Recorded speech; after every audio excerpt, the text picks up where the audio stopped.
ਅੱਜ ਭਗਤ ਸਾਹਿਬਾਨਾਂ ਦੇ ਜੀਵਨ ਦੇ ਵਿੱਚੋਂ ਅਗਲੀ ਜੀਵਨੀ ਸਾਂਝਿਆਂ ਕਰਨ ਦਾ ਯਤਨ ਕਰੀਏ। ਸਾਰੀ ਸੰਗਤ ਪਿਆਰ ਵਿੱਚ ਭਿੱਜ ਕੇ ਅਸੀਸ ਦੀ ਦਾਤ ਬਖਸ਼ੋ। ਦੋਨੋਂ ਹੱਥ ਜੋੜ ਲਵਾਓ ਹਾਜ਼ਰੀ। ਗੁਰੂ ਬਖਸ਼ੀ ਫਤਿਹ ਪ੍ਰਵਾਨ ਕਰੋ ਆਖੋ ਜੀ। ਵਾਹਿਗੁਰੂ ਜੀ ਕਾ ਖਾਲਸਾ, ਵਾਹਿਗੁਰੂ ਜੀ ਕੀ ਫਤਿਹ। ਭਗਤ ਸਾਹਿਬਾਨਾਂ ਦੇ ਜੀਵਨ ਵਿੱਚੋਂ ਅੱਜ ਦੀ ਵਿਚਾਰ ਆਪਾਂ ਸਾਂਝੀ ਕਰਦੇ ਹਾਂ। ਸਤਿਕਾਰਯੋਗ ਭਗਤ ਬਾਬਾ ਰਾਮਾਨੰਦ ਸਾਹਿਬ ਜੀ ਮਹਾਰਾਜ। ਭਗਤ ਰਾਮਾਨੰਦ ਮਹਾਰਾਜ ਜੀ ਦਾ ਅੰਮ੍ਰਿਤ ਬਾਣੀ ਦੇ ਵਿੱਚ ਇੱਕ ਸ਼ਬਦ ਹੈ ਔਰ 15 ਭਗਤਾਂ ਦੇ ਵਿੱਚੋਂ 5 ਭਗਤ ਸਾਹਿਬਾਨ ਉਹ ਨੇ ਜਿਹੜੇ ਬਾਬਾ ਰਾਮਾਨੰਦ ਮਹਾਰਾਜ ਜੀ ਦੇ ਚੇਲੇ ਆ। ਜਿਵੇਂ ਭਗਤ ਕਬੀਰ ਸਾਹਿਬ ਜੀ, ਭਗਤ ਰਵਿਦਾਸ ਮਹਾਰਾਜ, ਭਗਤ ਧੰਨਾ ਜੀ, ਭਗਤ ਸੈਣ ਜੀ ਮਹਾਰਾਜ, ਇਹ ਭਗਤ ਬਾਬਾ ਰਾਮਾਨੰਦ ਮਹਾਰਾਜ ਜੀ ਦੇ ਚੇਲੇ ਹੋਏ। ਇੰਜ ਕਹਿ ਲਈਏ ਵੀ 15 ਭਗਤਾਂ ਦੇ ਵਿੱਚੋਂ ਇੱਕ ਹਿੱਸਾ ਭਗਤੀ ਲਹਿਰ ਦਾ ਜਿਹੜਾ ਆ ਉਹ ਭਗਤ ਬਾਬਾ ਰਾਮਾਨੰਦ ਮਹਾਰਾਜ ਹੋਣਾ ਦੀ ਦੇਣ ਆ। ਤੇ ਬੜੀ ਵੱਡੀ ਬਾਤ ਇਤਿਹਾਸ ਦੀ ਇਹ ਵੀ ਮਾਇਨੇ ਰਖਾਉਂਦੀ ਹੈ ਵੀ 15 ਭਗਤਾਂ ਦੇ ਵਿੱਚੋਂ ਜਿਹੜੇ ਭਗਤ ਰਾਮਾਨੰਦ ਮਹਾਰਾਜ ਆ, ਭਗਤ ਰਾਮਾਨੰਦ ਮਹਾਰਾਜ ਬ੍ਰਾਹਮਣ ਜਾਤੀ ਨਾਲ ਸੰਬੰਧਿਤ ਆ ਔਰ ਬ੍ਰਾਹਮਣ ਹੋ ਕੇ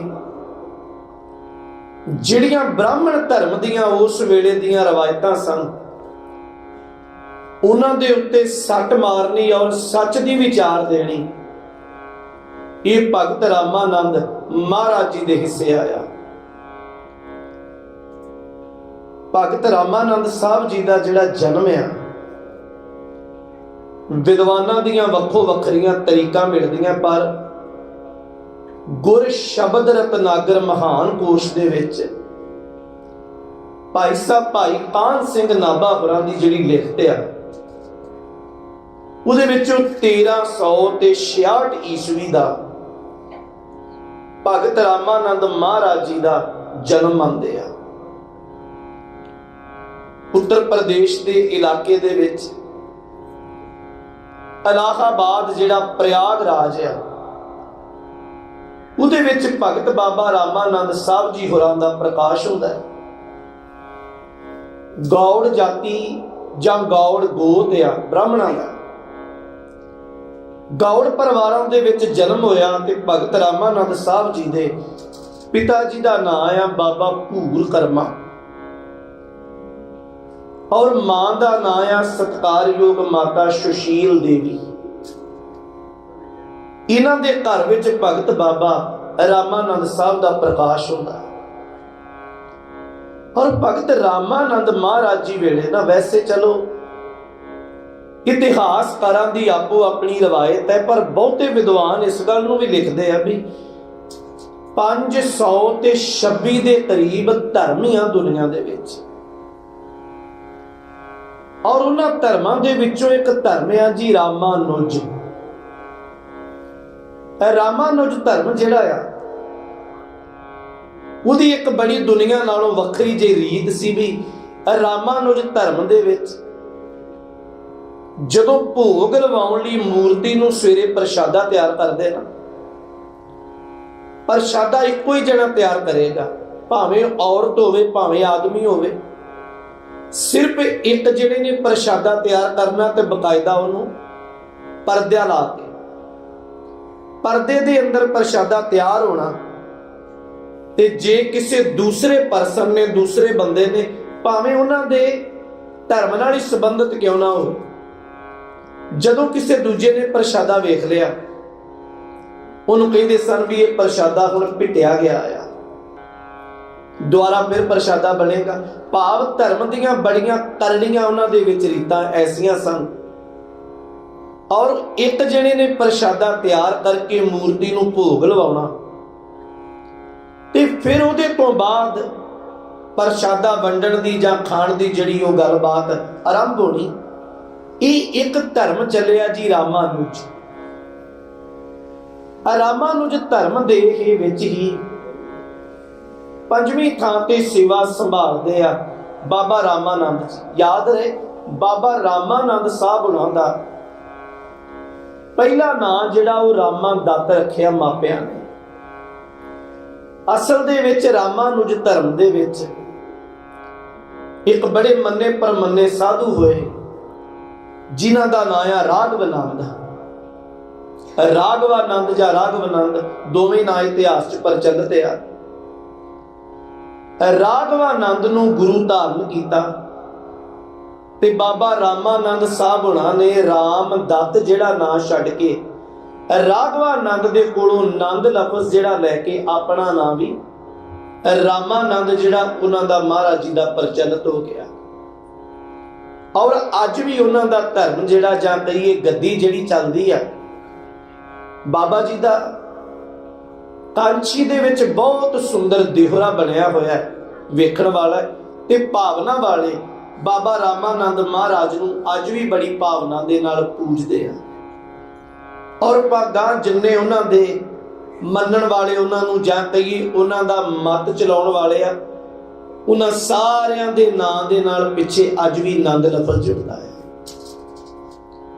ਭਗਤ ਰਾਮਾਨੰਦ ਮਹਾਰਾਜ ਜਦੋਂ ਬਾਬਾ ਰਾਘਵਾਨੰਦ ਦੀ ਚਰਨ ਸ਼ਰਨ ਵਿੱਚ ਗਏ, ਇਹ ਇੱਕ ਬੜਾ ਵੱਡਾ ਡੇਰਾ ਆ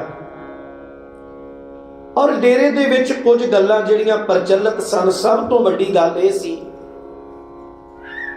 ਕਿ ਉਸ ਡੇਰੇ ਵਿੱਚ ਜਿਹੜਾ ਰਾਮਾਨੁਜ ਧਰਮ ਚੱਲਦਾ ਆ, ਇੱਕ ਤੇ ਸਵੇਰੇ ਉੱਠ ਕੇ ਗੰਗਾ ਦੇ ਜਲ ਦਾ ਇਸ਼ਨਾਨ ਹੋਣਾ, ਦੂਸਰਾ ਉਹਦੇ ਤੋਂ ਬਾਅਦ ਆਪਣੇ ਜਿਹੜੇ ਵੈਸ਼ਨਵ ਮਤ ਦੇ ਕਰਮ ਸਨ ਉਹ ਕਰਨੇ, ਤੇ ਤੀਜਾ ਆਪਣੇ ਮੱਥੇ ਦੇ ਵਿੱਚ ਤਰਸ਼ੂਲ ਬਣਾਉਣਾ, ਭਾਵ ਰੰਗ ਲਾਉਣਾ, ਟਿੱਕਾ ਲਾਉਣਾ, ਪਰ ਉਹ ਟਿੱਕਾ ਤਰਸ਼ੂਲ ਦੀ ਸ਼ਕਲ ਦਾ ਬਣਾਉਣਾ। ਇੱਕ ਕਰਮ ਹੋਰ ਬੜਾ ਵੱਖਰਾ ਉਹ ਸੀ, ਇਹਦੇ ਵਿੱਚ ਰੋਜ਼ ਹੀ ਇਸ ਗੱਲ ਦਾ ਬੜਾ ਧਿਆਨ ਰੱਖਿਆ ਜਾਂਦਾ ਸੀ ਵੀ ਰਾਮਾਨੁਜ ਧਰਮ ਦੇ ਡੇਰੇ ਦੇ ਵਿੱਚ ਬਾਬਾ ਰਾਘਵਾਨੰਦ ਦਾ ਜਿਹੜਾ ਸਮਾਂ ਆ ਉਹਦੇ ਅਨੇਕਾਂ ਚੇਲੇ ਆ, ਪਰ ਬ੍ਰਾਹਮਣ ਜਾਤੀ ਤੋਂ ਬਿਨਾਂ ਕੋਈ ਹੋਰ ਇਸ ਡੇਰੇ ਵਿੱਚ ਪੈਰ ਨਹੀਂ ਸੀ ਪਾ ਸਕਦਾ। ਹੁਣ ਚੇਲੇ ਤੇ ਬਹੁਤ ਸੀ ਰਾਘਵਾਨੰਦ ਜੀ ਦੇ, ਪਰ ਚੇਲਿਆਂ ਦੇ ਵਿੱਚੋਂ ਰਹਿ ਕੇ ਜਿਹੜੀ ਸੇਵਾ ਕੀਤੀ ਉਸਤਾਦ ਦੀ, ਗੁਰੂ ਦੀ, ਬੜੀ ਰੂਹਾਨੀਅਤ ਮਾਣੀ, ਜਿਹੜਾ ਸ਼ਬਦ, ਜਿਹੜਾ ਗੁਰੂ ਦਾ ਬੋਲ ਬਾਬਾ ਰਾਮਾਨੰਦ ਸਾਹਿਬ ਨੂੰ ਮਿਲਿਆ, ਉਹਨਾਂ ਆਪਣੇ ਜੀਵਨ ਦੇ ਵਿੱਚ ਇੰਨਾ ਕੁ ਕਮਾਇਆ, ਬਾਕੀ ਚੇਲਿਆਂ ਦੇ ਨਾਲੋਂ ਜਿਹੜੇ ਰਾਘਵਾਨੰਦ ਆ ਉਹ ਰਾਮਾਨੰਦ ਨੂੰ ਬਹੁਤ ਜ਼ਿਆਦਾ ਪਿਆਰ ਕਰਦੇ। ਛੋਟਾ ਜਿਹਾ ਮੈਂ ਇੱਕ ਦ੍ਰਿਸ਼ਟਾਂਤ ਕਹਿ ਕੇ ਫਿਰ ਇਸੇ ਗੱਲ ਤੇ ਆਵਾਂ। ਕਿਤੇ ਕੋਈ ਸਾਧੂ ਸੀ ਤੇ ਸਾਧੂ ਦੇ ਨਾਲ ਬੜੇ ਚੇਲੇ। ਇੱਕ ਰਾਤ ਐਸੀ ਆਈ, ਸਾਧੂ ਜਿਹੜਾ ਆ ਉਹ ਆਪਣੇ ਚੇਲੇ ਨੂੰ ਆਵਾਜ਼ ਦਿੰਦਾ ਵੀ ਕੋਈ ਸੇਵਾਦਾਰ ਮੇਰੇ ਨੇੜੇ ਹੈ। ਚੇਲੇ ਤੇ ਬੜੇ ਸਨ, ਪਰ ਸਾਰੀ ਰਾਤ ਦੇ ਵਿੱਚ ਘੱਟੋ ਘੱਟ 20 ਵਾਰ ਸਾਧੂ ਆਵਾਜ਼ ਦਿੰਦਾ ਹੈ ਤੇ 20 ਵਾਰ ਇੱਕੋ ਹੀ ਚੇਲਾ ਸਾਧੂ ਦੀ ਚਰਨ ਸ਼ਰਨ ਦੇ ਵਿੱਚ ਆਉਂਦਾ ਆ। ਅਗਲੇ ਦਿਨ ਦਾ ਚੜ੍ਹਾਅ ਹੋਇਆ, ਸਾਧੂ ਨੇ ਆਪਣੇ 100 ਚੇਲਿਆਂ ਦੇ ਵਿੱਚੋਂ ਉਹ ਇੱਕੋ ਚੇਲੇ ਨੂੰ ਬਖਸ਼ਿਸ਼ ਦੇ ਕੇ ਨਵਾਜਿਆ। ਆਖਿਆ ਵੀ ਤੂੰ ਪੂਰਾ ਆ ਪੁੱਤਰਾ, ਤੇ ਤੂੰ ਜਾ, ਬਾਕੀ ਅਧੂਰੇ ਰਹਿ ਗਏ। ਸਾਰੇ ਚੇਲੇ ਇਕੱਠੇ ਹੋ ਕੇ ਉਹਨਾਂ ਇਸ ਗੱਲ ਤੇ ਸ਼ੰਕਾ ਪ੍ਰਗਟ ਕੀਤਾ ਵੀ ਜਦੋਂ ਇੱਕੋ ਗੁਰੂ ਦੇ ਚੇਲੇ ਆ, ਇਹ ਪੂਰਾ ਕਿਵੇਂ ਤੇ ਅਸੀਂ ਅਧੂਰੇ ਕਿਵੇਂ? ਉਹਨੇ ਆਖਿਆ ਪੁੱਤਰੋ, ਮੈਂ ਸਾਰੀ ਰਾਤ ਘੱਟੋ ਘੱਟ 20 ਵਾਰ ਆਵਾਜ਼ ਦਿੱਤੀ ਹੈ ਔਰ 20 ਵਾਰ ਇੱਕੋ ਹੀ ਚੇਲਾ ਆਇਆ। ਚੇਲੇ ਤੇ ਕਈ ਸਨ, ਪਰ ਗੁਰੂ ਨੂੰ ਜਿਹਨੇ ਨੇੜਿਓਂ ਜਾਣਿਆ ਆ, ਬਖਸ਼ਿਸ਼ ਦਾ ਪਾਤਰ ਵੀ ਉਹੀ ਬਣੇਗਾ। ਇਵੇਂ ਬਾਬਾ ਰਾਘਵਾਨੰਦ ਦੇ ਚੇਲੇ ਤੇ ਬਹੁਤ ਸਨ, ਪਰ ਉਹਨਾਂ ਚੇਲਿਆਂ ਦੇ ਵਿੱਚੋਂ ਨਿਤਰਨ ਵਾਲਾ ਕੇਵਲ ਬਾਬਾ ਰਾਮਾਨੰਦ ਸਾਹਿਬ ਹੋਇਆ। ਬਾਬਾ ਰਾਮਾਨੰਦ ਨੂੰ ਜਦੋਂ ਬਖਸ਼ਿਸ਼ ਦਿੱਤੀ, ਆਪਣੇ ਸਭ ਤੋਂ ਨਿਕਟਵਰਤੀ ਰੱਖਿਆ। ਕੋਈ ਵੱਡੀ ਗੂੜ ਗਿਆਨ ਦੀ ਗੱਲ ਆ, ਕੋਈ ਵੱਡਾ ਕਾਰਜ ਹੋਣਾ, ਤੇ ਬਾਬਾ ਰਾਘਵ ਆਨੰਦ ਨੇ ਜ਼ਿੰਮੇਵਾਰੀ ਬਾਬਾ ਰਾਮਾਨੰਦ ਸਾਹਿਬ ਹੋਰਾਂ ਦੀ ਲਾਉਣੀ। ਇਹ ਵੇਖ ਕੇ ਬਾਕੀ ਚੇਲੇ ਜਿਹੜੇ ਉਹਨਾਂ ਨੂੰ ਭਾਵੇ ਨਾ, ਉਹ ਬਹੁਤ ਜ਼ਿਆਦਾ ਈਰਖਾ ਕਰਨ ਲੱਗ ਪਏ। ਦੇਖੋ, ਇਹ ਸੰਸਾਰ ਆ, ਅਜੇ ਕਿ ਸੰਸਾਰ ਦੇ ਵਿੱਚ ਹੋ ਸਕਦਾ ਈਰਖਾ ਘੱਟ ਹੋਵੇ, ਪਰ ਜਦੋਂ ਗਿਆਨੀ ਬੰਦੇ, ਗਿਆਨ ਰੱਖਣ ਵਾਲੇ ਈਰਖਾ ਕਰਨ, ਤੇ ਅੰਦਾਜ਼ਾ ਲਾਓ ਵੀ ਧਰਮ ਦੀ ਕੀ ਦਸ਼ਾ ਹੋਏਗੀ। ਚੇਲੇ ਬਾਬਾ ਰਾਘਵ ਆਨੰਦ ਦੇ ਬੜੇ ਸਨ। ਜਦੋਂ ਬਾਬਾ ਰਾਮਾਨੰਦ ਮਹਾਰਾਜ ਨਾਲ ਈਰਖਾ ਸ਼ੁਰੂ ਹੋਈ, ਇੱਕ ਦਿਨ ਉਹਨਾਂ ਦੇ ਗੁਰੂ ਨੇ ਆਖਿਆ, ਬੇਟਾ ਤੈਨੂੰ ਇੱਕ ਸਲਾਹ ਮੈਂ ਇਹ ਦੇਣੀ ਚਾਹੁੰਦਾ ਆ, ਤੂੰ ਆਪਣੀ ਪ੍ਰਚਾਰਕ ਫੇਰੀ ਆਰੰਭ ਕਰ, ਆਪਣੇ ਧਰਮ ਦਾ, ਆਪਣੇ ਮਤ ਦਾ ਪ੍ਰਚਾਰ ਕਰ। ਬਾਕੀ ਬਖਸ਼ਿਸ਼ਾਂ ਪਰਮੇਸ਼ਰ ਦੇ ਹੱਥ ਦੇ ਵਿੱਚ ਆ, ਉਹਨੇ ਜਿਹਨੂੰ ਚੁਣਨਾ ਹੈ ਉਹਨੇ ਉਹਨੂੰ ਹੀ ਚੁਣਨਾ ਹੈ। ਰੱਬੀ ਬਾਣੀ ਦਾ ਬਚਨ ਆ, ਦਾਤੈ ਦਾਤ ਰੱਖੀ ਹੱਥ ਆਪਣੇ, ਜਿਸ ਭਾਵੈ ਤਿਸ ਦੇ। ਬਖਸ਼ਿਸ਼ ਤੇ ਉਹਦੇ ਹੱਥ ਵਿੱਚ ਆ ਜੀ, ਉਹ ਕਿਹਨੂੰ ਨਵਾਜ ਲਏ, ਕਿਹੜਾ ਸਖਣਾ ਰਹਿ ਜਾਏ। ਇੱਥੇ ਕਿਹੜਾ ਕੋਈ ਵੀ ਇਹ ਦਾਵਾ ਥੋੜਾ ਵੀ ਮੇਰੀ ਮਿਹਨਤ ਜ਼ਿਆਦੀ ਹੈ ਤੇ ਬਖਸ਼ਿਸ਼ ਮੈਨੂੰ ਮਿਲੇਗੀ। ਇੱਥੇ ਤੇ ਹਿਰਦੇ ਦੀਆਂ ਭਾਵਨਾਵਾਂ ਆ। ਭਗਤ ਬਾਬਾ ਰਵਿਦਾਸ ਮਹਾਰਾਜ ਕਹਿੰਦੇ ਆ, ਆਪਨ ਬਾਪੇ ਨਾਹੀ ਕਿਸੀ ਕੋ ਭਾਵਨ ਕੋ ਹਰ ਰਾਜਾ। ਜਿਹੜੀ ਗੁਰੂ ਬਖਸ਼ਿਸ਼ ਆ, ਪਰਮਾਤਮਾ ਦੀ ਮਿਹਰ ਆ, ਇਹ ਕਿਸੇ ਦੇ ਬਾਪ ਦੀ ਜੱਦੀ ਜਾਇਦਾਦ ਨਹੀਂ ਹੈ। ਇਹ ਤੇ ਜਿਹੜਾ ਭਾਗ ਆ ਉਹਦੀ ਝੋਲੀ ਭਰ ਜਾਏਗੀ।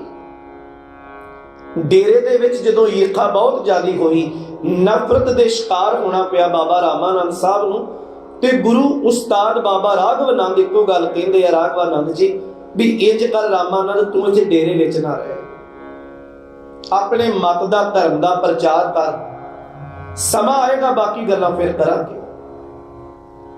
ਬੜੀ ਵੱਡੀ ਪ੍ਰਚਾਰਕ ਫੇਰੀ ਆ ਜੀ ਬਾਬਾ ਰਾਮਾਨੰਦ ਹੋਰਾਂ ਦੀ।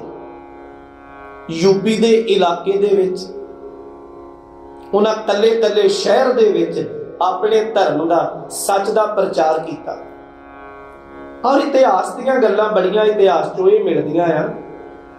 ਬਾਬਾ ਰਾਮਾਨੰਦ ਮਹਾਰਾਜ ਨੂੰ ਵੇਲੇ ਦੇ ਕਾਜ਼ੀ ਮੌਲਵੀ ਮਿਲਦੇ ਆ।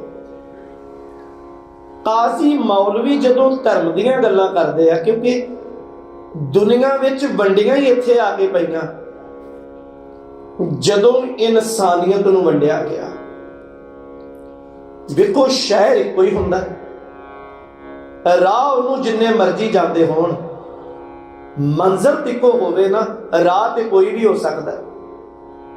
ਸਤਿਗੁਰੂ ਗੁਰੂ ਨਾਨਕ ਸਾਹਿਬ ਦੇ ਘਰ ਦਾ ਇਹੀ ਵਡੱਪਣ ਹੈ ਵੀ ਇੱਥੇ ਮੰਜ਼ਿਲ ਅਕਾਲ ਪੁਰਖ ਹੈ।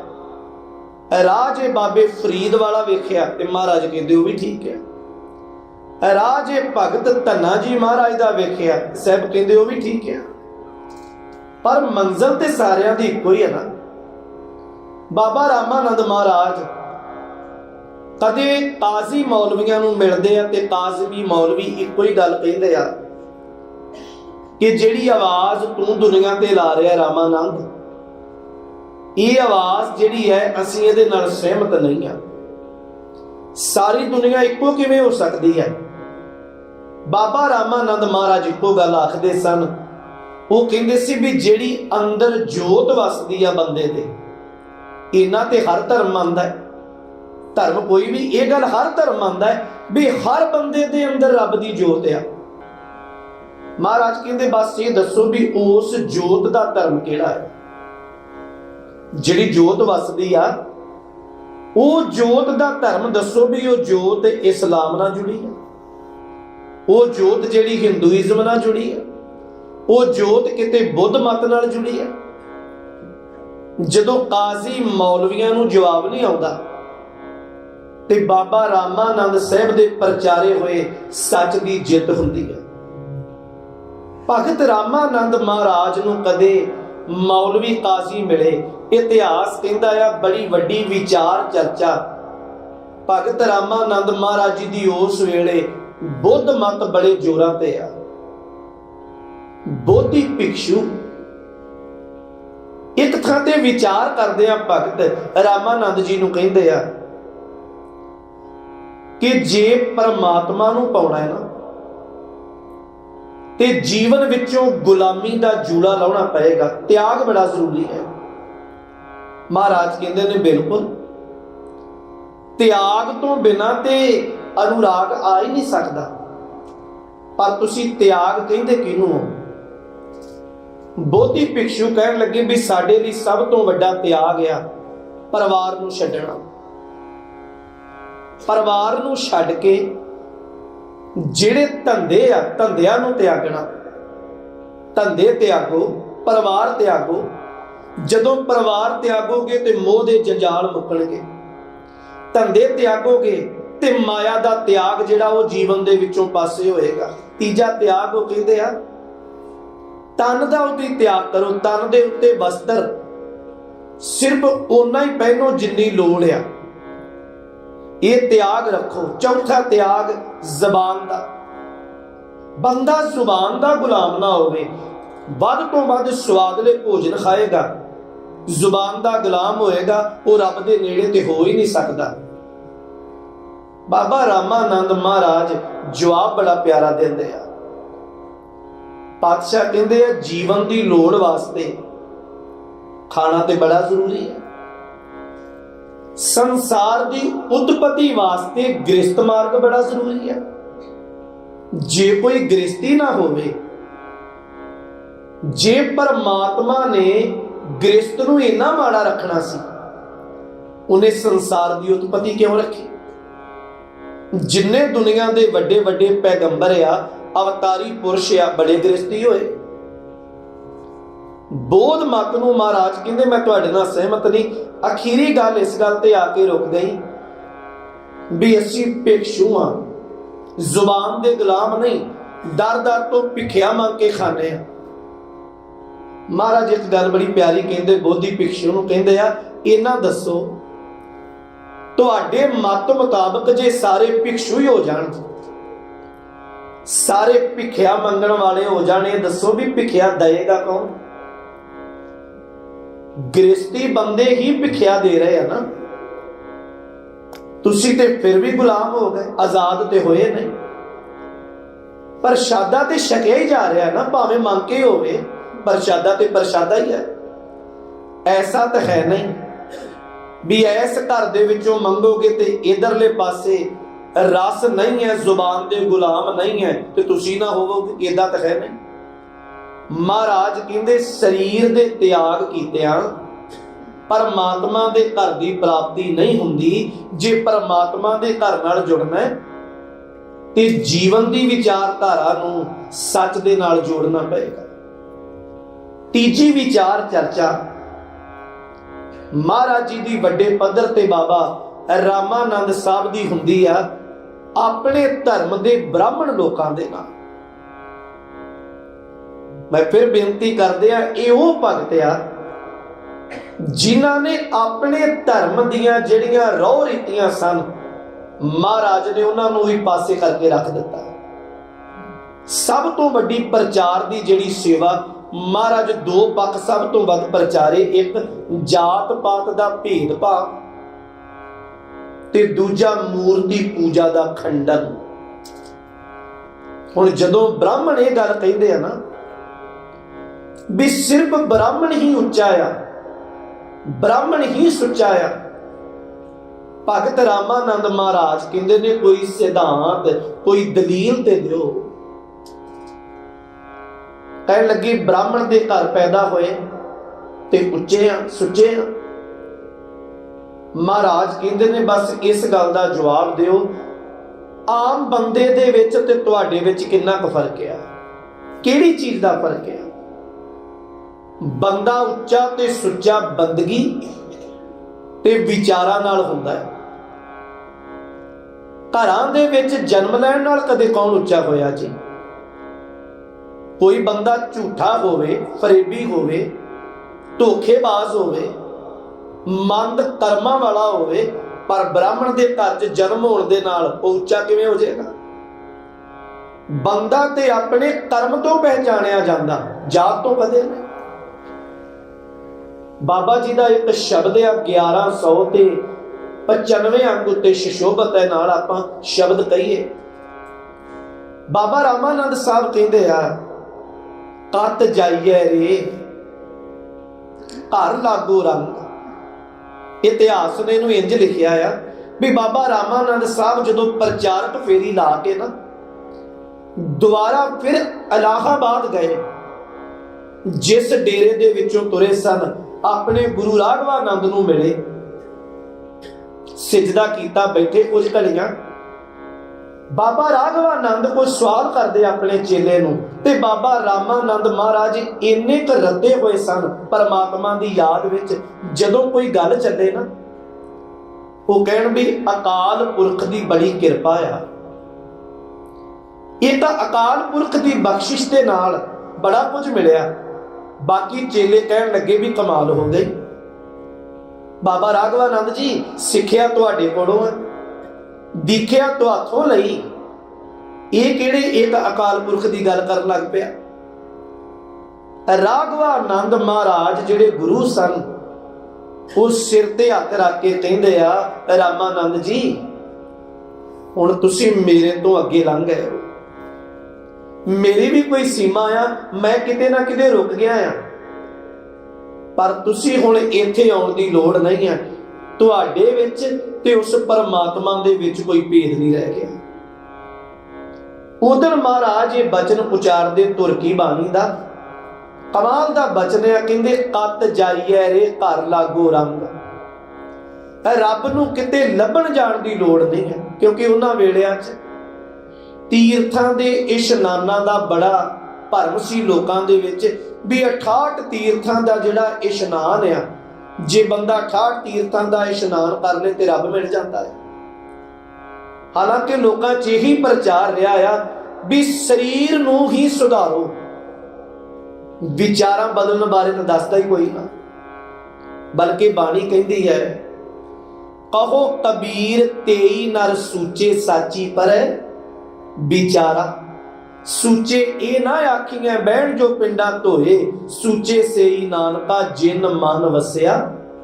ਸੋਏ ਅਸਲ ਵਿੱਚ ਸੁੱਚਾ ਤੇ ਉਹ ਆ ਜਿਹਦੇ ਵਿੱਚ ਰੱਬ ਦੀ ਯਾਦ ਵਸਦੀ ਹੈ, ਜਿਹਦੀਆਂ ਵਿਚਾਰਾਂ ਸੁੱਚੀਆਂ ਹੋ ਗਈਆਂ। ਬੰਦਾ ਸਰੀਰ ਦੀ ਦੌੜ ਦੇ ਮਗਰ ਲੱਗਾ ਹੋਇਆ। ਭਗਤ ਜੀ ਕਹਿੰਦੇ ਕੱਤ ਜਾਈਏ ਰੇ ਘਰ ਲਾਗੋ ਰੰਗ। ਕਿਤੇ ਭਟਕਣ ਦੀ ਲੋੜ ਨਹੀਂ ਦੁਨੀਆ ਦੇ ਲੋਕੋ, ਆਪਣੇ ਅੰਦਰ ਨੂੰ ਪਹਿਚਾਣ ਕੇ ਥੋੜਾ ਜਿਹਾ ਵੇਖੋ। ਸਾਚਿਆ ਪਿਆਰਿਓ, ਇਹਨਾਂ ਗੱਲਾਂ ਨੂੰ ਇੰਜ ਲਓ। ਕੁਝ ਲਫ਼ਜ਼ ਆ ਇਮਾਨਦਾਰੀ, ਨਿਰਮਲਪਨ, ਸੱਤ ਆ, ਦਇਆ ਆ, ਸੰਤੋਖ ਆ, ਧਰਮ ਆ, ਧੀਰਜ ਆ। ਇਹ ਚੀਜ਼ਾਂ ਕਿਤੇ ਸਿੱਖੀਆਂ ਥੋੜੋ ਜਾਂਦੀਆਂ ਨੇ। ਵੇਖੋ ਬੇਈਮਾਨੀ ਕਰਨੀ ਕੋਈ ਸਿਖਾਉਂਦਾ ਭਲਾ? ਅੰਦਰ ਹੀ ਹੈ ਨਾ ਸਾਡੇ। ਤੇ ਸੱਚ ਜਾਣੋ ਇਮਾਨਦਾਰੀ ਵੀ ਅੰਦਰ ਹੀ ਹੈ। ਨਿਰਮਲਪਨ ਹੋ ਜਾਣਾ, ਮੈਲ ਨਾਲ ਭਰ ਜਾਣਾ, ਦੋਵੇਂ ਗੱਲਾਂ ਹੀ ਆ। ਕਿਸੇ ਨੂੰ ਵੇਖ ਕੇ ਆਪਣਾ ਧੀ ਪੁੱਤ ਚੇਤੇ ਆ ਰਿਹਾ ਹੈ, ਇਹਦਾ ਮਤਲਬ ਇਹ ਵੀ ਸੋਚ ਦੇ ਵਿੱਚ ਮੈਲ ਨਹੀਂ ਹੈ। ਕਿਸੇ ਨੂੰ ਵੇਖ ਕੇ ਬੰਦਾ ਜ਼ਬਾਨ ਤੋਂ ਕਿਸੇ ਵੀ ਰਿਸ਼ਤੇ ਦਾ ਨਾਂ ਲੈਂਦਾ ਹੈ, ਪਰ ਜਿਹੜੀ ਅੰਦਰ ਸੋਚ ਆ ਸਾਡੀ, ਜੇ ਉਹਦੇ ਚ ਮੈਲ ਭਰੀ ਆ, ਸਾਹਮਣੇ ਵਾਲਾ ਨਹੀਂ ਜਾਣਦਾ ਵੱਖਰੀ ਗੱਲ ਆ, ਪਰ ਜਿਹੜੀ ਜੋਤ ਅੰਦਰ ਵਸਦੀ ਆ ਉਹ ਤੇ ਸਾਰਾ ਕੁਝ ਜਾਣਦਾ ਹੈ। ਮਹਾਰਾਜ ਕਹਿੰਦੇ ਆ, ਰੱਬ ਕਿਸੇ ਬਿਲਡਿੰਗਾਂ ਦਾ, ਧਾਰਮਿਕ ਥਾਵਾਂ ਦਾ ਗੁਲਾਮ ਨਹੀਂ ਹੈ ਲੋਕੋ, ਉਹ ਤੇ ਅੰਦਰ ਹੀ ਹੈ। ਕਦੇ ਧਾਰਮਿਕ ਲੋਕਾਂ ਦੇ ਜੀਵਨ ਤੇ ਸੱਟ ਮਾਰਦੇ ਆ ਨਾ, ਸਾਈਂ ਬੁੱਲੇ ਸ਼ਾਹ ਬੜੇ ਪਿਆਰੇ ਬੋਲ ਲਿਖਦਾ ਹੈ। ਉਹ ਕਹਿੰਦਾ, ਕਾਦੇ ਠਾਕੁਰ ਕਾਦੇ ਪੂਜਕ ਸਭ ਰੋਟੀ ਦੇ ਉਪਰਾਲੇ। ਚਿੱਟੀਆਂ ਪੱਗਾਂ, ਦੂਹਰੇ ਟਿੱਕੇ ਅੰਦਰੋਂ ਮਨ ਦੇ ਕਾਲੇ, ਹੱਥ ਵਿੱਚ ਮਾਲਾ, ਮੂੰਹ ਵਿੱਚ ਮੰਤਰ, ਕੱਛ ਵਿੱਚ ਤੇਜ਼ ਕਟਾਰੀ। ਇਹਨਾਂ ਠੱਗਾਂ ਨਾਲੋਂ ਚੰਗੇ ਖੀਸੇ ਕੱਟਣ ਵਾਲੇ। ਉਹ ਧਰਮ ਕਾਹਦਾ ਹੋਏਗਾ ਜੀ? ਜਿਹੜੇ ਧਰਮ ਦਾ ਨਾਂ ਲੈ ਕੇ ਧਰਮ ਦੇ ਨਾਂ ਤੇ ਹੀ ਲੁੱਟ ਕੀਤੀ ਜਾਏ। ਭਗਤ ਜੀ ਕਹਿੰਦੇ ਦੁਨੀਆ ਦੇ ਲੋਕਾਂ ਨੂੰ ਸੱਚ ਦੱਸੋ, ਤਤ ਜਾਈਏ ਰੇ ਘਰ ਲਾਗੂ ਰੰਗ, ਸਭ ਕਿਛ ਘਰ ਮੈਂ ਬਾਹਰ ਨਾਹੀ, ਬਾਹਰ ਟੋਲੇ ਸੋ ਭਰਮ ਭੁਲਾਹੀ, ਗੁਰ ਪ੍ਰਸਾਦੀ ਜਿਨੀ ਅੰਤਰ ਪਾਇਆ, ਸੋ ਅੰਤਰ ਬਾਹਰ ਸੁਹੇਲਾ ਜੀ। ਹੁਣ ਜਿਸ ਦਿਨ ਅੰਦਰ ਦੀ ਸਮਝ ਆਈ ਨਾ, ਤੇ ਭਗਤ ਰਾਮਾਨੰਦ ਮਹਾਰਾਜ ਬ੍ਰਾਹਮਣ ਹੋ ਕੇ ਵੀ ਉਹਨਾਂ ਇਹ ਜੂੜਾ ਗਲ ਚੋਂ ਲਾ ਕੇ ਸਿੱਟ ਦਿੱਤਾ। ਜੇ ਕਬੀਰ ਜੀ ਮਹਾਰਾਜ ਉਹਨਾਂ ਦੇ ਕੋਲ ਆਏ, ਮਹਾਰਾਜ ਆਪਣੇ ਚੇਲੇ ਥਾਪਿਆ, ਗੁਰੂ ਦੀਖਿਆ ਦੇ ਦਿੱਤੀ। ਹਾਲਾਂਕਿ ਧਰਮ ਗਵਾਹੀ ਨਹੀਂ ਸੀ ਉਸ ਵੇਲੇ ਦਿੰਦਾ। ਅੰਦਾਜ਼ਾ ਆਪਾਂ ਰੋਜ਼ ਇਹ ਗੱਲਾਂ ਸਾਂਝੀਆਂ ਕਰਦੇ ਆ ਤਕਰੀਬਨ। ਤੁਸੀਂ ਇਹ ਅੰਦਾਜ਼ਾ ਲਾਓ ਵੀ ਹੋਵੇ ਧਾਰਮਿਕ ਸਥਾਨ, ਬਾਹਰ ਇਹ ਲਿਖ ਕੇ ਲਾਇਆ ਹੋਵੇ ਵੀ ਸ਼ੂਦਰ ਪ੍ਰਵੇਸ਼ ਨਹੀਂ ਕਰ ਸਕਦਾ। ਅੱਜ ਵੀ ਬੜੇ ਮੰਦਿਰ ਆ ਭਾਰਤ ਦੀ ਧਰਤੀ ਤੇ, ਬਹੁਤ ਮੰਦਿਰ ਇਦਾਂ ਦੇ ਆ। ਅੰਦਾਜ਼ਾ ਲਾਓ ਜਿੱਥੇ ਇਨਸਾਨੀਅਤ ਹੀ ਵੰਡੀ ਜਾਏ, ਉਹਨੂੰ ਧਰਮ ਕਿਹਾ ਜਾ ਸਕਦਾ? ਭਲਾ ਧਰਮ ਤੇ ਹੋਇਆ ਹੀ ਨਾ। ਫਿਰ ਉਹ ਮਹਾਰਾਜ ਦੇ ਕੋਲ ਭਗਤ ਸੈਣ ਜੀ ਮਹਾਰਾਜ ਆਏ, ਬਾਬਾ ਰਵਿਦਾਸ ਮਹਾਰਾਜ ਆਏ। ਬਾਹਰੀ ਤੌਰ ਤੇ ਕੋਈ ਕਿਸੇ ਜਾਤੀ ਗਿਰਦ ਨਾਲ ਜੁੜਿਆ, ਕੋਈ ਕਿਸੇ ਨਾਲ ਜੁੜਿਆ। ਭਗਤ ਧੰਨਾ ਜੀ ਮਹਾਰਾਜ ਆਏ। ਜਿੰਨੇ ਵੀ ਇਸ ਰਾਹ ਤੇ ਤੁਰੇ, ਭਗਤ ਰਾਮਾਨੰਦ ਮਹਾਰਾਜ ਆਪਣੇ ਚੇਲੇ ਥਾਪਿਆ, ਬਖਸ਼ਿਸ਼ਾਂ ਦਿੱਤੀਆਂ ਔਰ ਸੱਚ ਦੀ ਵਿਚਾਰ ਇਹੀ ਦਿੱਤੀ, ਤਤ ਜਾਈਏ ਰੇ ਘਰ ਲਾਗੂ ਰੰਗ, ਮੇਰਾ ਚਿੱਤ ਨਾ ਚਲੇ ਮਨ ਭਇਓ ਪੰਗ। ਪੰਗ ਦਾ ਅੱਖਰੀ ਅਰਥ ਹੈ ਪਿੰਗਲਾ ਹੋ ਜਾਣਾ। ਪਿੰਗਲਾ ਕਹਿੰਦੇ ਜਿਹਦੀਆਂ ਲੱਤਾਂ ਕੰਮ ਨਾ ਕਰਨ। ਮਹਾਰਾਜ ਕਹਿੰਦੇ ਅੰਦਰਲਾ ਹੁਣ ਭਟਕਦਾ ਨਹੀਂ ਹੈ, ਪਿੰਗਲਾ ਹੋ ਕੇ ਬਹਿ ਗਿਆ। ਅੱਗੇ ਤੇ ਕਦੀ ਤੀਰਥਾਂ ਤੇ, ਕਦੀ ਦੇਹਰੇ ਤੇ, ਕਦੀ ਕਿਸੇ ਮੰਦਰ, ਕਦੀ ਕਿਸੇ ਥਾਂ ਤੇ, ਸਿਰਫ ਮੈਂ ਰੱਬ ਨੂੰ ਲੱਭਣ ਹੀ ਜਾਂਦਾ ਸੀ। ਪਰ ਮੈਨੂੰ ਕਦੀ ਇਹ ਕਿਸੇ ਨੇ ਦੱਸਿਆ ਹੀ ਨਹੀਂ ਸੀ ਰੱਬ ਨੂੰ ਆਵਾਜ਼ ਮਾਰਨ ਦੀ ਲੋੜ ਨਹੀਂ ਹੈ, ਰੱਬ ਤੇ ਆਪੇ ਹੀ ਆ ਜਾਂਦਾ ਜੇ ਕਿਤੇ ਤੂੰ ਆਪਣਾ ਅੰਦਰਲਾ ਸਵਾਰ। ਛੋਟਾ ਜਿਹਾ ਇੱਕ ਬੋਲ ਹੋਰ ਕਹੀਏ। ਭਗਤ ਬਾਬਾ ਫਰੀਦ ਮਹਾਰਾਜ ਨਾ ਅੱਲਾਹ ਤਾਲਾ ਨੂੰ ਇੱਕ ਸਵਾਲ ਕਰਦੇ ਆ, ਐ ਖੁਦਾ, ਮੈਂ ਤੇਰੀ ਸਾਜੀ ਹੋਈ ਕਾਇਨਾਤ ਵਿੱਚ ਆਇਆ ਹਾਂ, ਭਗਤੀ ਲਹਿਰ ਨਾਲ ਜੁੜਿਆ ਆ, ਮੇਰੇ ਲਈ ਕੋਈ ਸੇਵਾ ਲਾਓ, ਮੇਰੇ ਲਈ ਕੋਈ ਹੁਕਮ ਲਾਓ, ਮੈਂ ਤੇਰੀ ਇਸ ਕਾਇਨਾਤ ਲਈ, ਰਿਆਇਆ ਲਈ ਕੀ ਕਰਕੇ ਜਾਵਾਂ।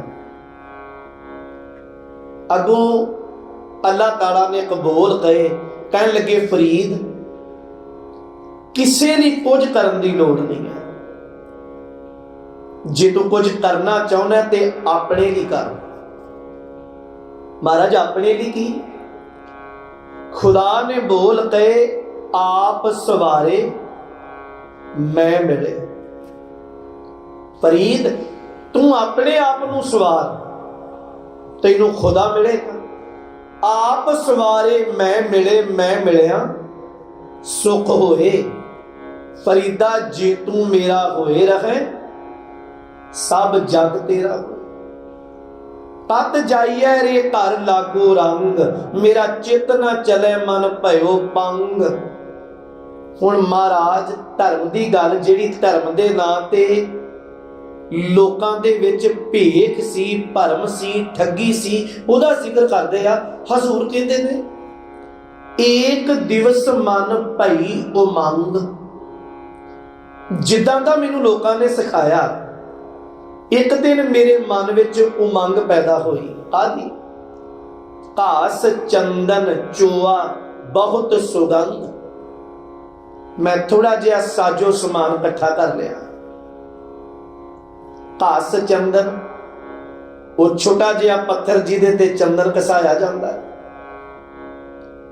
ਮੈਂ ਚੰਦਨ ਇਕੱਠਾ ਕੀਤਾ, ਸੁਗੰਧੀ ਵਾਲੀਆਂ ਹੋਰ ਚੀਜ਼ਾਂ, ਫੁੱਲ ਮਾਲਾ ਇਕੱਠੇ ਕਰ ਲਏ। ਪੂਜਨ ਚਾਲੀ ਬ੍ਰਹਮ ਠਾਏ। ਕਿਸੇ ਨੇ ਆਖਿਆ ਵੀ ਫਲਾਨੀ ਥਾਂ ਤੇ ਜਾ ਕੇ ਕੋਈ ਪੂਜਾ ਕਰੇ ਨਾ ਤੇ ਰੱਬ ਮਿਲ ਜਾਂਦਾ। ਪੂਜਨ ਚਾਲੀ ਬ੍ਰਹਮ ਠਾਏ। ਪਰ ਕਹਿੰਦੇ ਅੱਗਿਓਂ ਮੇਰਾ ਮਾਲਕ, ਮੇਰਾ ਗੁਰੂ ਬਾਬਾ ਰਾਘਵਾਨੰਦ ਮਹਾਰਾਜ ਮਿਲ ਪਏ। ਉਹਨਾਂ ਪੁੱਛਿਆ, ਰਾਮਾਨੰਦ ਕਿੱਥੇ ਚੱਲੇ ਹੋ? आख्या जी रब की प्राप्ति लई। वो कहन लगे तेनू कौन कहंदा है कि खुदा मालक रब वाहिगुरू फलानी थां ते रहिंदा है? बाहर नहीं है वो। रामानंद थोड़ी जी अंदर झात मार के वेख, कहंदे जदों अंदर झाती वजी, सो ब्रह्म बतायो गुर मन ही माही। वो ब्रह्म बाहर नहीं है, वो ब्रह्म तेरे अंदर ही है। इसे गल नूं उन्हां दे चेले भगत कबीर महाराज लिखते हैं। हजूर कहंदे ने कबीर हज काबे हो जाए था, आ गए मिलया खुदाए, साईं मुझ स्यों लर परया, तुझे किन फुरमाई गाए। कहने लगे मैनू किसी ने भुलेखा पाया बई हज बड़ी जरूरी है। मैं हज करने लई तुरया, अग्यों कमाल हुई भी मैनू खुदा ही मिल पिया। काबे विच हज करने लई तुरया, हज काबे हो जाए था, आगे मिलया खुदाए, खुदा मिल पिया। कबीर किथे चलिया? मैं आख्या जी तुहानू मिलण चलिया सी। महाराज ने देखो इत्थे लिखिया साईं मुझस्यों लड़ भरिया, खुदा मेरे नाल लड़ पिया, गुस्से हो गया। तुझे किन फुरमाई गाए, तेनू कौन कहंदा भी मैं सिर्फ काबे विच ही रहना है? बाबा रामानंद साहब कहंदे आ पूजन चाली ब्रह्म ठाए, सो ब्रह्म बतायो गुर मन ही माहे। जह जाइए जिथे जावांगा तह जल पखान, पत्थर पए ने ते पानी है। तीर्थां ते यही कुछ है ना जी, पानी है ते पत्थर है। जह जाइए तह जल पखान, पर कहते हुण समझ आ गई है पातशाह, तू पूर रहे हो है सरब समान, तू सारियां विच वसदा पिया। भावरत पता की है? भाव यह है जेड़े कायनात जेड़े समाज विच रहिंदे हैं ना, समाज दे भले दी सोचो। रब दी प्राप्ति यही है, भला सोचिए। मैं ये आखा भी मैं 2 घंटे सेवा कर ली, पर अंदरों नफरत मेरे मुक्की नहीं रही, बुरा सोचण वाली वादी मेरे अल्लों जा ही नहीं रही, ते खिमा करे उहदे विचों मिलेगा की भला? दुनिया विच सिर्फ ओही होना है जो वाहिगुरू जी नूं पा रहा है। मेरे अंदर किसी दे प्रति बुरा सोचांगा ना, सियाणे कहंदे आ डब्बी दी तीर दूजे नूं बाद च साड़दी आ, पहला अपना मुंह खुद साड़ देती है। भगत जी कहंदे जय जाइए तै जल पखान, तू पूर रहे हो है सरब समान। महाराज तू ते सारी कायनात जरे जरे दे विच वसिया होया। वेद पुराण सब देखै जोए, की वेद की पुराण सब खोज खोज के वेख ले, ऊहा तो जाइए जो इहा ना होए। थावां ते द्वारियां ते मैं तां ही भटकां जे तू मेरे कोल ना वसदा होवे।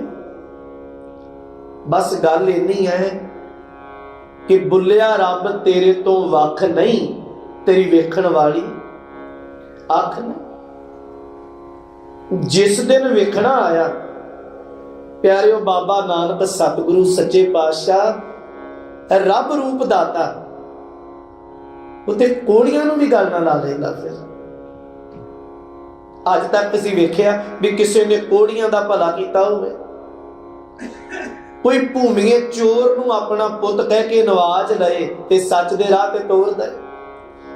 लोकी मरासियां नूं सदा शूदर कहंदे रहे, पर कोई मोढे ते हथ रख के कहे दानिया तू मेरा साथी है, तू मर्दाना है, तू नहीं कदे मरदा, तू जुगो जुग अटल हो जाएगा। यही विचारधारा है।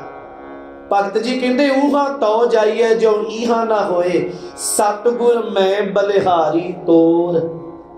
मैं अपने सतगुरु तो बलिहार बारे जावां, भोली जावां। सतगुर मैं बलिहारी तोर, जिन सकल बिकल भ्रम काटे मोर। गुरु ही साडे बंधना नूं कटदा आ। रामानंद स्वामी रमत ब्रह्म, जिहड़ा रामानंद आ भगत आ, महाराज कहंदे ने मेरा स्वामी, मेरा मालक, मेरा वाहिगुरु ते सारी दुनिया दे विच वसिया होया, जरे जरे विच ओदी जोत वसदी पई है। गुर का शब्द काटै ओट कर्म, गुरु दा बख्शिया होया शब्द करोड़ां मंदे कर्मां दा नाश कर दिंदा है। जन्मां जन्मां दे टुटे होए गुरु शब्द दे राही गुरु दे नाल जुड़ जांदे आ। संखेप जे रूप दे विच भगत बाबा रामानंद साहब महाराज जी दा जीवन आप जी दे सन्मुख किया, जिन्हां दे वैसे चेलियां दी बहुत वड्डे रूप च गिणती है, पर उन्हां चेलियां नूं खास थां है जिन्हां दे उन्हां दे बाकी चेलियां दी जिन्हां दी बाणी धन सतगुरु गुरु ग्रंथ साहिब महाराज जी दे विच दर्ज है। जो भगत रामानंद महाराज परम पिता परमात्मा दा रूप हो गए। बाणी कहंदी है हर का सेवक सो हर जेहा, भेद ना जानो मानस देहा, ज्यों जल तरंग उठे बहु भांति फिर सदले सदल समाएगा। रब दे प्यारे विच ते रब विच कोई फर्क नहीं हुंदा। भगत कबीर साहब कहंदे आ, कबीर पानी हुआ तो क्या भया सीरा ताता होए, हर जन ऐसा चाहिए जैसा हर ही होए। इत्थे जात पात धर्म मजहब गोत रूप रंग नस्ल चिन्ह भेद प्यारिओ कोई मायने नहीं दिखाउंदा। बंदगी तैसी है, बंदगी नाल जुड़न वाले बंदगी दा रूप हो जाते ने। दीवान गोया भाई साहब भाई नंद लाल जी कहते आ, बंदगी बाशद कमाल बंदगी, बंदगी बाशद कमाल जिंदगी। बंदगी ते बंदगी है, बंदगी दा की कहना, पर जिहड़ियां जिंदगियां दे विच बंदगी घुल जाए वो जिंदगियां भी बंदगी हो जांदियां। अज उस महाराज भगत बाबा रामानंद साहब नूं समुचा विश्व समुचा जगत बार बार नमस्कारा करदा आ, जिहड़े सच दे पांधी बने और होरां नूं उस सच दे मार्ग ते तोरिया। धन श्री गुरु ग्रंथ साहिब दी बाणी अज उन्हां दी बख्शिश नूं रहमत नूं वंडदी है ते साडी झोलियां दे विच पाउंदी है। सतगुरु रहमत करे, सारी संगत दी हाज़री साहिब सतगुरु दे चरनां दे विच प्रवान हो जाए। गुरु चरनां दे विच जुड़ियां दा गाविया सुनिया लेखे दे विच लगे भगत जी दे पवित्र जीवन और बाणी दी विचार करदियां होइयां बेअंत बेअंत भुल्लां खिमा करियो। वाहिगुरु जी का खालसा, वाहिगुरु जी की फतेह।